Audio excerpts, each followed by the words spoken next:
All right, we're looking at page 45, problem number 5. This is a block that has been pushed up a ramp. We know the mass of this block is 10 kilograms.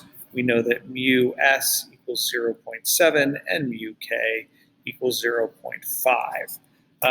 For our free body diagram, we have a force of gravity, we have a normal force, and we have a force of kinetic friction because it is sliding up the ramp. The force of gravity in the x direction and the y direction are things we can find. This is mg sine theta and mg cosine theta for those two values. And then we also know that the force of kinetic friction is Fn times mu k. So we can find that. So we need to know what Fn is. We know that the net force in the y direction, if we call x in the direction of motion and y perpendicular to the ramp, is equal to 0, which is equal to Fn minus Fgy.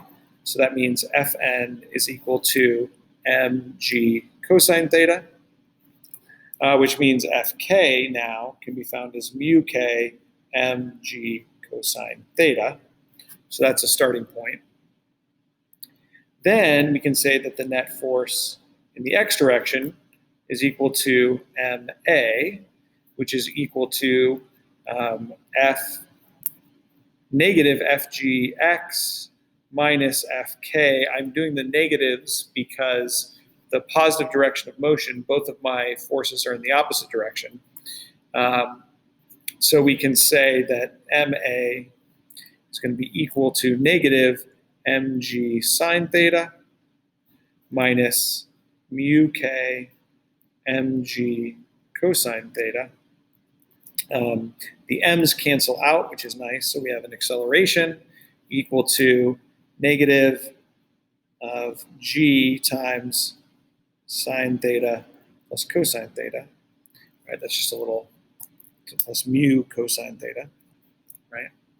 What does that actually equal? That's negative of 10 meters per second squared times the sine of 30 degrees plus 0.5 times the cosine of 30 degrees. And that acceleration is a number that I could get if I have a calculator in front of me.